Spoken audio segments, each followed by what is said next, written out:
Hey, good morning, everybody. Happy Sunday.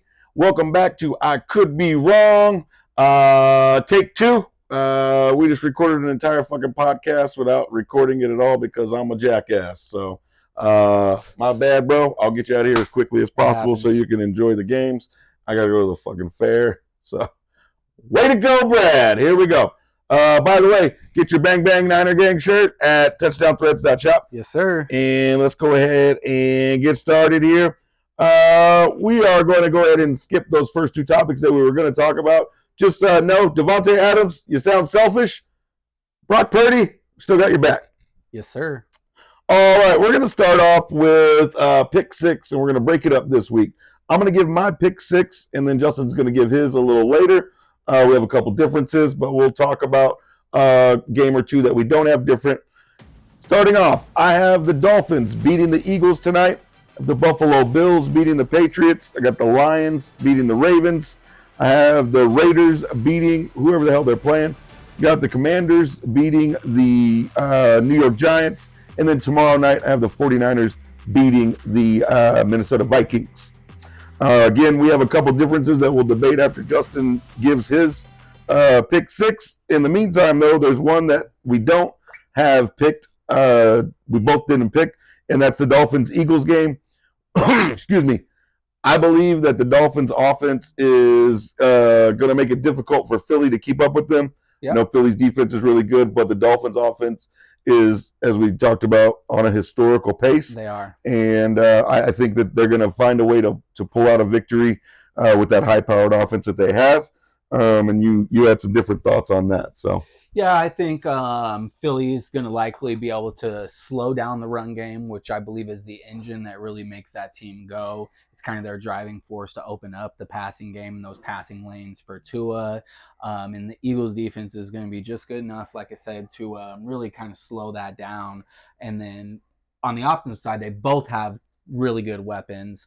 Quarterback, receivers, their running back rooms are fairly equal. They both have decent tight ends, so I think their offenses are very evenly matched. Even though the numbers, when you put them on paper, Miami just is, yeah, looks much better than everyone at the moment because of all the yardage and stuff like that.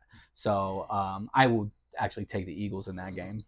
all right, I like it. I like it. I can't argue with you there. I wouldn't be Should be surprised a good if game. it should be a great game. Obviously, with all Should be the a lot of story, points. yeah, storylines galore in that game. Yep. Both Alabama quarterbacks, both teams fighting for number one Yep. in their conferences to get home field advantage. So it'll be a very interesting and a fun game, hopefully. So, all right, let's jump over to Tori's Top 5, which is published every week on ICouldBeWrongSports.com. Don't forget to check it out, like, subscribe, and share. Tori has the San Francisco 49ers still at number 1, even though they lost to the Browns last week. He has the Dolphins up to number 2. Yeah. The Lions at number 3. And then the Chiefs stayed where they were at number 4. And he has the Eagles dropping from number 2 down to number 5 after their loss to the Jets. So let me go ahead and get your reaction, and then I'll give mine. Well, I do agree the 49ers are still the best team in the league. They played a really good defense. They got a little banged up on offense. So, it's just kind of an overall, there was a lot of rain. It was just a sloppy game. Yep. They had a chance to win the game at the end, and, rookie kicker just didn't come through. He missed it just right.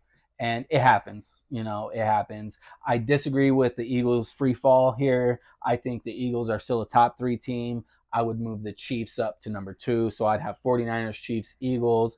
I mentioned to you earlier when we were not recording that I would have, outside of those top 3, it's really a toss-up to me. So I wouldn't put anyone in any order. Probably would move the Lions into my top 5 this week just because I didn't have them there that last week and they went out and just blew their competition out, their opponent out. So that's my thoughts on it. Okay, yeah. Overall, I can't argue too much with Tori's top 5 as far as the teams that are in the top 5, as we mentioned. Really, the order can kind of go any way you want it. I can't argue with this order. I do think the Dolphins right now, it's between the Dolphins and the Lions, in my opinion, of the second best team in the league. I'm going to go with the Dolphins because I trust their offense a little more. but the Lions are for real. They're good on offense, they're good on defense, they're good on special teams. Their coach, even though he started off by talking about they were going to eat kneecaps and everything, he's a really good coach. I'll give it to him. And he's turned the Lions around to where it's surprising that we expect them to win now instead of they're just the same old Lions. Yeah. So it's fun to watch. It is. They're a lot of fun to watch. Yeah. Chiefs at number 4. Honestly, I could see them a little higher because their defense is elite, as you mentioned earlier. So, and they have Patrick Mahomes and Andy Reid and Travis Kelce. And anytime you got that, you're in a good position. So, Eagles at number 5. Yeah, I can't argue with that. By the end of tonight, they might be at number 1. So who knows? But yeah, I think the fact that all these teams are one-loss teams and they're all really good and they've all shown flashes that they could be the best team when February rolls around, I can't argue with the list itself. Maybe the order should be switched a little bit, but the 5 teams there are probably going to be the same 5 teams at the end of the season. Yeah, it's not by a fluke that these teams are 5-1. They all look really good. Exactly. There's not a team in that top 5 you go, oh, yeah, they don't belong there. Yeah. They're phony. No, they're all for real. Yeah, so. They're for real. And it wouldn't surprise me if by any of them winning the Super Bowl at the end of the year. Yeah. All right, let's jump over to Justin's boom prediction for Week 7. Yeah, let me get Christian Watson against the Denver defense that gives up the most explosive plays in the NFL. And then on the flip side of that, Jordan Love takes the 4th most deep shots of any quarterback in the NFL. He does have a low completion rate on those passes, but there should be some progression on that moving forward, especially with Watson being back in the fold. A lot of those deeper shots to start the season were to young, unproven rookies. Yep. And I think Watson's proven that when he's on the field and healthy, he can be that deep threat that they need him to be and that they envision him to be. So I have Watson. Look for him to be a big game, probably a touchdown, 60-plus receiving yards, handful of receptions, and could be much more than 60 receiving yards, if I'm being honest. I know it doesn't seem like a lot for a boom candidate, but, he makes a living off of big plays. Yeah. I mean, one big catch plays, could be 30, if it's a 30, 40-yard catch, especially if it goes for a TD. Exactly. Yeah. So yep. Be very interesting. I like that because he's got a great matchup, to be honest with you. Yep. Denver's defense is Swiss cheese, and I wouldn't be surprised if he does, 120 yards, couple touchdowns, to be honest with you. So, all right. I gave my pick 6. Now Justin's going to give his pick 6, and we're going to debate. Yeah. I've got Atlanta, Green Bay. Then I've also got the Rams.